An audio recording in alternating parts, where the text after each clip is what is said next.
예레미야 29장 1절에서 6절입니다. 이것은 예언자 예레미야가 예루살렘에서 보낸 편지로서 포로로 잡혀간 장로들 가운데서 살아남은 사람들을 비롯하여 느부갓네살이 예루살렘에서 바빌로니아로 잡아간 제사장들과 예언자들과 온 백성에게 보낸 것이다. 이때는 요고냐 왕과 그의 어머니와 내시들과 유다와 예루살렘의 고관들과 기술자들과 대장장이들이 예루살렘에서 떠난 뒤이다. 이 편지는 유다 왕 시드기야가 바빌로니아 왕 느부갓네살에게 보낸 사반의 아들 엘리사와 힐기야의 아들 그마랴를 시켜 바벨로니아로 전달하였다. 다음은 편지의 내용이다. 나 만군의 주 이스라엘의 하나님이 말한다. 내가 예루살렘에서 바벨로니아로 잡혀가게 한 모든 포로에게 말한다. 너희는 그곳에 집을 짓고 정착하여라. 가수원도 만들고 그 열매도 따먹으라. 너희는 장가를 들어서 아들, 딸을 낳고 너희 아들들도 장가를 보내서 너희 딸들도 시집을 보내어 그들도 아들, 딸을 낳도록 하여라. 너희가 그곳에서 번성하여 줄어들지 않게 하여라. 아멘. 1절에 이것은 예언자 예레미야가 예루살렘에서 보낸 편지로서 포로로 잡혀간 장로들 가운데서 살아남은 사람들을 비롯하여 느부갓네살이 예루살렘에서 바빌로니아로 잡아간 제사장들과 예언자들과 온 백성에게 보낸 것이다 라고 했습니다. 예루살렘에 있는 예레미야가 바벨론의 포로로 잡혀가 있는 동포들에게 보낸 편지입니다.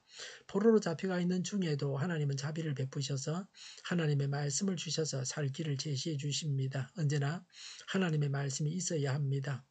하나님의 말씀이 우리를 살립니다. 언제 어떤 경로를 통해서 전달되었습니까? 2절에 이때는 요고냐 왕과 그의 어머니와 내시들과 유다와 예루살렘의 고관들과 기술자들과 대장장이들이 예루살렘에서 떠난 뒤이다라고 했습니다. 이때는 바벨론의 2차 유다 침공으로 유다 백성들이 두 번째로 바벨론의 포로로 끌려갔던 주전 597년 후에 시드기야가 다스릴 때입니다. 요고냐는 여호야긴 왕입니다. 그의 어머니는 느우스다입니다. 내시는 궁중 관리들입니다. 제2차 포로 때에 약 10,000명의 유다 백성들이 포로로 잡혀갔습니다. 3절에 이 편지는 유다 왕 시드기야가 바빌로니아 왕 느부갓네살에게 보낸 사반의 아들 엘리사와 힐기야의 아들 그마랴를 시켜 바빌로니아로 전달하였다고 했습니다. 엘리사와 그마랴는 느부갓네살에게 가는 시드기야의 사신들입니다. 이들은 예레미야의 편지를 바벨론에서 포로 생활하는 유다 백성들에게 전달했습니다. 이들은 느부갓네살에게 조공을 바치러 가는 사절단입니다. 그마랴는 여호야김에게 예레미야의 예언을 담은 두루마리를 불태우지 말도록 말했던 자입니다.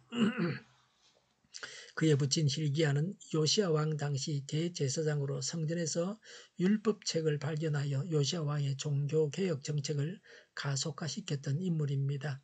이들은 경건한 신앙 가문 출신입니다. 예레미야의 편지를 훼손되지 않게 전달해 주기에 적합한 인물들이었습니다. 아무리 뛰어난 능력의 소유자라 할지라도 혼자서 모든 일을 다 감당하지는 못합니다.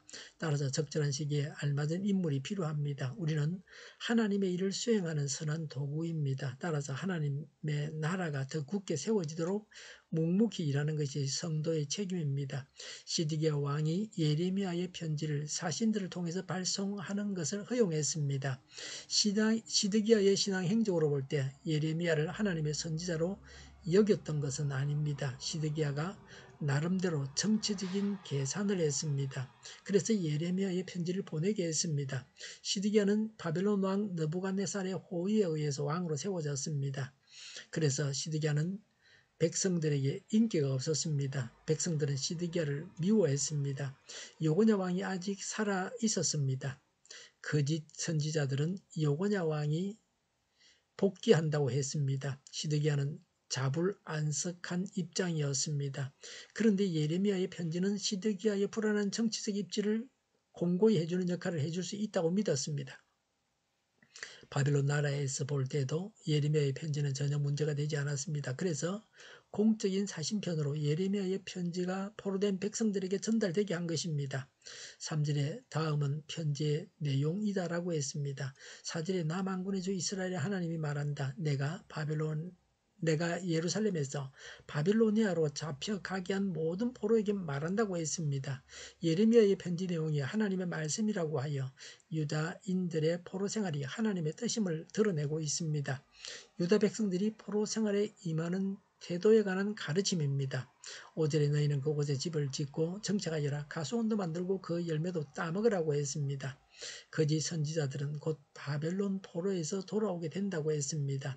이런 거짓 선지자들의 유언 비어에 속아서 당장 고국으로 돌아갈 것처럼 여겨서 그곳에서 지낼 주택을 짓는 일이나 농사를 짓는 일에 전혀 관심이 없었습니다. 이런 자들에게 바벨론 생활에 적응하지 못하고 들뜬 상태로 생활해서는 안 된다는 것입니다. 바빌론 포로에서 금방 돌아오지 못한다는 겁니다. 정상적인 생활을 하면서 하나님의 뜻을 깨달아 회개하도록 하셨습니다. 바벨론 포로 기간이 70년간 지속됩니다. 유다인들은 비록 포로였지만 한 곳에 정착하여 농사를 지으며 나름대로 안정된 생활을 할 수 있는 여건을 보장받았습니다. 한 곳에 정착하여 안정된 생활을 하라는 것입니다. 하나님은 이스라엘에게 포로 기간 동안에라도 평소와 같은 생활을 하며 소망을 잃지 말라고 하십니다. 우리도 시련이나 역경이 닥치더라도 소망 가운데 하나님만을 의지해야 합니다. 6절에 너희는 장가를 들어서 아들, 딸을 낳고 너희 아들들도 장가를 보내서 너희 딸들도 시집을 보내어 그들도 아들, 딸을 낳도록 하여라. 너희가 그곳에서 번성하여 줄어들지 않게 하여라고 했습니다. 하나님께서 복을 주셔서 번성하게 된다는 것입니다. 징계의 기간이 차면 다시 회복시킬 것이라는 의미가 강하게 암시되어 있습니다.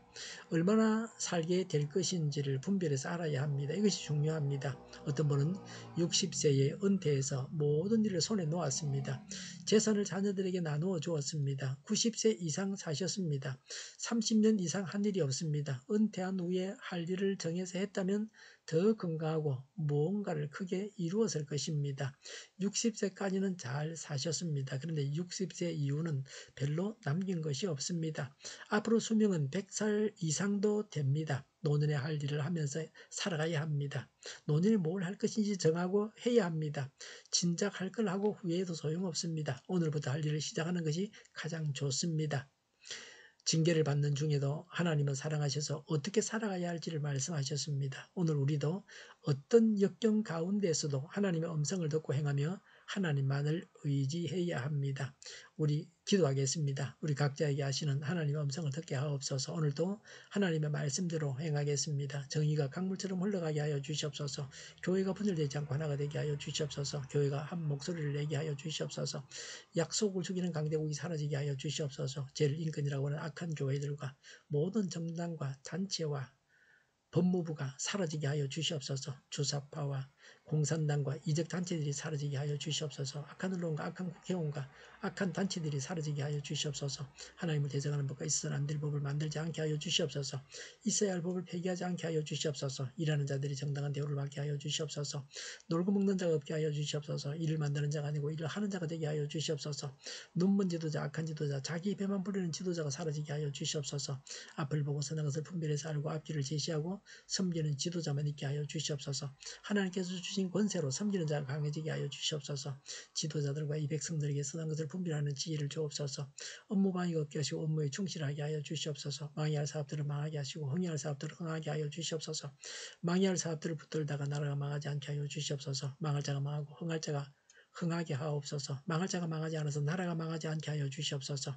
망할 나라가 망하고 흥할 나라가 흥하게 하여 주시옵소서. 쓰레기 더미를 뒤지지 말고 성경에서 보물을 찾게 하옵소서. 기도하는 기쁨, 응답받는 기쁨, 성도들이 모여서 교제하는 기쁨을 누리게 하여 주시옵소서.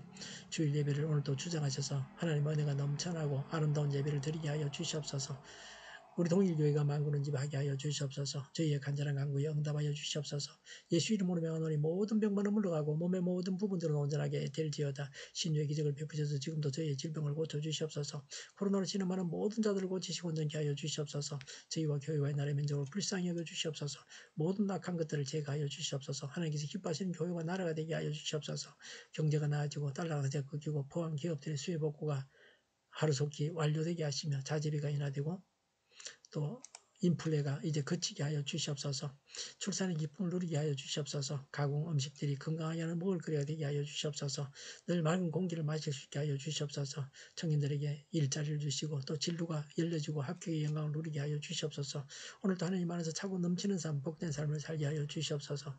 감사와 찬양을 주님께 돌려드리며 예수님의 이름으로 기도하옵나이다. 아멘.